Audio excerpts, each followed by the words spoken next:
andito naman po tayo sa kusina ni Zeny nagbabalik.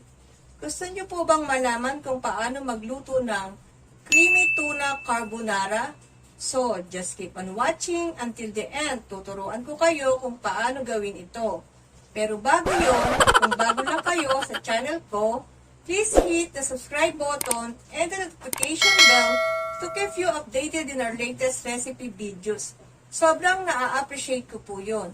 So, wag na po natin patagalin. And these are the ingredients.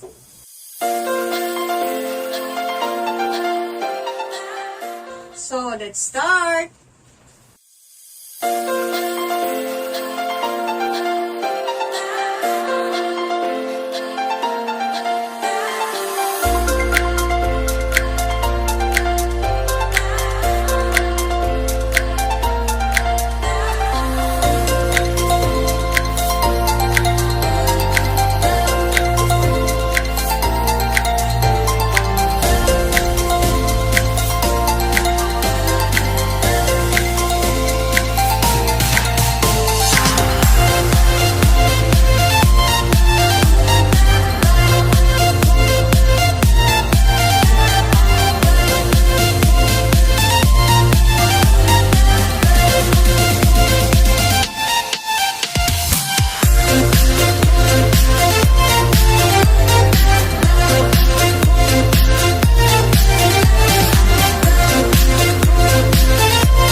ating napakasarap at napakadaling gawin na creamy tuna carbonara.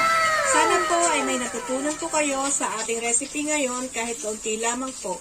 If you like this video, just give me a thumbs up and don't forget to subscribe and click the bell button for our latest recipe videos that we will be uploaded like this. Share and comment na rin kayo ng mga gusto nyong malaman na recipe mula sa akin. Thank you so much for watching Kusina. Happy cooking! Tamang-tama po ito sa ating kapaskuhan. Napakasarap na creamy tuna carbonara.